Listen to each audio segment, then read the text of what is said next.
Dr. Murtala Ahmed Rufa'i, conflict researcher and academic, is with us, and we're now broadcasting exclusively to the world, and in particular to diaspora on Ofcom. Dr. Rufa'i, thank you for your understanding. The crew has gone where the president has gone, but the program is continuing, and I do want to get the fullness of your explanatory, as it were, submissions, following the caller who had said that as far as he was concerned, he didn't see why we needed to kowtow almost to these people, and he wasn't able to agree that dialogue, negotiation is the best way to go. And you were explaining that before, but now we're back fully, and you have all the time. The observation raised by George. Yes. As I said earlier, Boko Haram and bandits are two different criminal typologies altogether that shares virtually nothing in common other than the pattern of their criminality. But in the case of bandits, what makes actually banditry uniquely different from Boko Haram is that the bandits have succeeded in becoming integrated in the communities, meaning they have moved deep into the communities and they are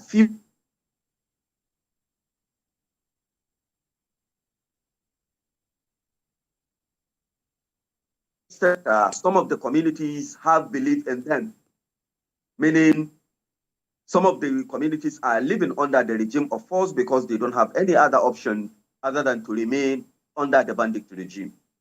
Now, if you are going kinetic, that is the kinetic approach, I am also in support of it. But then we should have a divided line between the kinetic and the non-kinetic approach. Are we going for 50-50 or are we going for 60-40? Meaning 60 kinetic, 40 non-kinetic, or 50 kinetic, 50 non-kinetic. Why I am advocating and promoting the idea of the dialogue, which is of course different from negotiation. I don't want to be misquoted. I am not talking about negotiation here, because to some extent, when we look at it within the context of the bandit, you talk about negotiation is absolutely negative because it's the issue of the give and take. Some of these bandits are sick and tired of what they are doing. That is a fact. That is the truth and nothing but the truth. Okay. Now, if they are tired, why can't we create a window for them to stop what they are doing? Okay. The idea of forgiveness, the idea of forgiveness, the atrocities they have committed, they committed these atrocities among the rural areas or among the communities. If the people of Shinkafi will come out clearly and said, we have forgiven you, let us close this chapter and open a new page of relationship and peace will reign in Shinkafi. Why can't we try it in other places, just like I said earlier? More importantly, if we are talking about the dialogue, it has different components, it has different layers. All right. The mere fact that you are engaging in dialogue does not mean that you don't sieve out intelligence. There are major kingpins, very hardened, notorious, that needs to be taken out completely. And you can only get this information if you engage them in dialogue. Our main problem in Nigeria, I said it and I will keep on saying it, we still don't have a better and a deeper understanding of these bandits.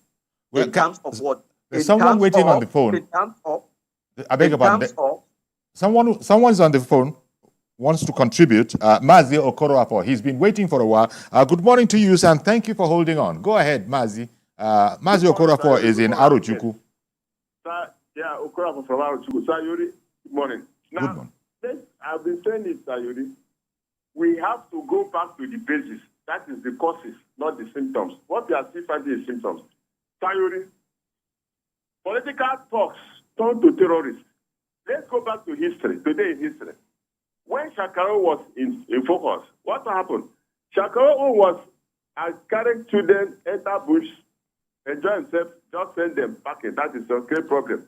It was not a monetary aspect. What we are seeing now are monetary terrorists into business. Now you ask yourself, all those political talks that political opponents were that were using to fight their opponents, what are they doing now? Is it not what we are seeing now, that is the side effects? Now, if there were nothing like political talks in those days, there would not be terrorists. Now tell me, all those political talks in those days, they were being settled, paid, enjoyed themselves, eating all this with them. Now, the actors decided to dump them. What are they doing? That's why you see them going back and to look for another means of doing what? Of earning their living. That is what we are facing. Unless those past people that brought these political talks will go back to the places and settle those political talks. Failure to do that, we are just now ask ourselves, does it mean that Nigerian government, all the local government cannot have drones? How many local government do a sound for the how much is drone? You can use your app when you are using the studio now to operate drones. What does it take us? It is very certain that like Kaduna history, when we were reading about the story, what happened? Those terrorists were going with the children, those distracted that were pursuing them, one of them was killed. Now those results, I think they know the road. If drones were used during that period, would those children, now you ask yourself, how? Who is feeding those children in the bush? How did they get the food to those places? How did they get water? Okay, Mazi. How did they cook? Okay. Now, what is the American aspect of life? Okay. We see that and receive very well. The political stuff. All right, then. Thank you very much, Mazi.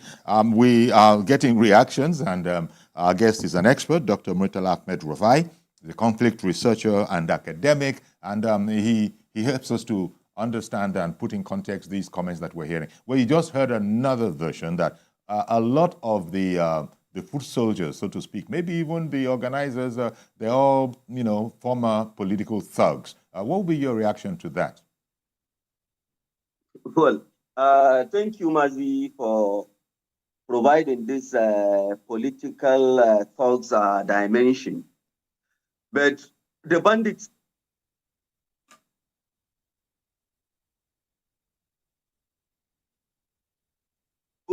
I only know of a single bandit that started his life as a political thug. The late Buhari Ndaji started as a political thug and graduated into a bandit campaign.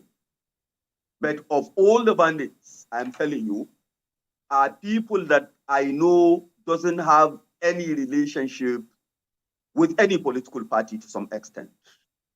They have never been engaged in party activities. They are never being used as political hooligans. Neither have they participated in political thuggery. That is a dimension. We really have a certain classified people or a classification that belongs to the political thugs. And these political thugs are found virtually everywhere, in towns and in cities and even in villages, but are not associated with what? They are not associated with banditry. And what I am saying about the armed bandits is that some of these people started as ordinary agitators, just like I provided the history of the farmer-herder conflict. Yes. They were denied so many rights, if you like. Lack of access to grazing route, grazing reserve, and the watering points. The farmer had a dispute that graduated into conflict, which is a common phenomenon in the Far North. The inability of authorities now to address these grievances of the pastoral communities led to the rise of the first set of armed groups that we know in 2011. But of course, we know how crime operates, and we know the joy they derive from it, and that is why and how it was actually populated. One of the complexities, talk to the military, they will tell you, one of the complexities of dealing with banditry is ability to identify who is your friend and who is your enemy. Ability to identify who is a bandit and who is not. You may see a boy of 12, 13, 14. You may come to his rescue, for instance, but he is either a bandit or an informant, or he is associated to the bandits. The moment you allow him close to you, he shares intelligence, and then the bandit will get rid of you. And these bandits in the past, yes, more importantly, in the past, they were in the forest. Please let us get this and get it clear. But to a very large extent today, they have certain level of territorial control. In most part of Zamfara, most part of Sokoto, most part of Katsina affected by armed banditry, you find a bandit warlord. And that bandit warlord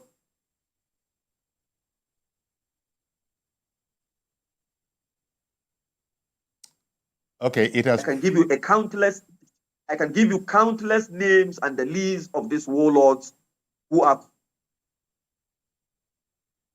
Oh dear. Well, it's going in and out. They are then where they used to be around 2011 to 2016 or 2018, now into communities. And in these communities, you talk about air operations or air strikes. What do? The Air Force will tell you. If we decide to strike community A with certain number of bandits, we have high proportion of people who are non-bandits. What do? The issue of the collateral damage comes in. The issue of the international human rights comes in, and other issues. We've seen what happened in the past in Kaduna and Tudunbiri. Nobody is disputing the fact that the people actually observing their religious rights were not actually sandwiched with the bandits. They are. But the Air Force have no capacity to identify in that gathering who is a bandit and who is not. Okay. And that is why they were able to cross carpet and virtually get rid of almost everybody. Okay. And that is the issue of the collateral damage. Okay. And it has its own international implications. Indeed. Now, something I need a bit more clarity on, Dr. Rufa'i, is that you said that, look, in your opinion, there's no way dialogue was going to be almost indispensable in solving this problem. You said that so much so that you yourself had been part of such a dialogue. Is it then that it is misunderstood, the whole concept of dialogue, and what really is the difference between dialogue and negotiation? Because I think people tend to look at the two as the same thing, ending up in the first place. Perhaps that's a misconception. You know, maybe you could clarify that whole area a bit, because people are afraid when they hear about dialogue. There have been other notable, notable people who have been bitterly criticized for counseling very much what you have said this morning, that we need to engage with these people. They say, how do you know where the bandits are? Why are you seen to be almost, that they don't see it as socializing, but why are you relating with these bandits? They are public enemies. You think all of that is as a result of a misconception on the part of the public and the media? Yes, they are public enemies indeed. But I also guarantee you that if you look at the northwestern Nigeria, you can also quote me anywhere. There is no major highway in northwestern Nigeria where you stay away from that particular highway 20, 30 kilometers without meeting these bandits. Okay. Or without getting to communities under the control and influence of these bandits. Is to tell you the level of the gravity of the problem. Is to tell you the enormosity of the problem. It is just too enormous that if you say you are going to go 100% kinetic, where do you start from? Well, thank you very much. We have used the military. I'm coming to the issue of the dialogue and the negotiation. But ladies and gentlemen, very, very quickly, please. We have very little time left. If you could just quickly sort that out for us. Very, very quickly, please. We've run out. We're down to the wire. Hello? Yes, I was saying you wanted to explain the difference between negotiation and dialogue. Yeah. Okay, very, very briefly, please. We've run out of time, sir. Oh, dear. I think the thing stuck. It's stuck. Dr. Rufa'i stuck. So let me just use this. We've run out of time. Let me just use this to express indeed our appreciation to Dr. Murtala Ahmed Rufa'i. He's a researcher and academic, and he's been shedding some light on the situation as it relates to bandits. We've got some calls in that have sort of tried to relate to it. A lot of them haven't been as palatable as you might have thought, but he's been explaining it from the point of view of a hands-on, researcher in the field. Thank you once more, Dr. Murtala Mohammed Rufa'i, and I hope that we can speak again where we will get a bit more in-depth, even though Dr. Rufa'i was already quite in-depth in his presentation.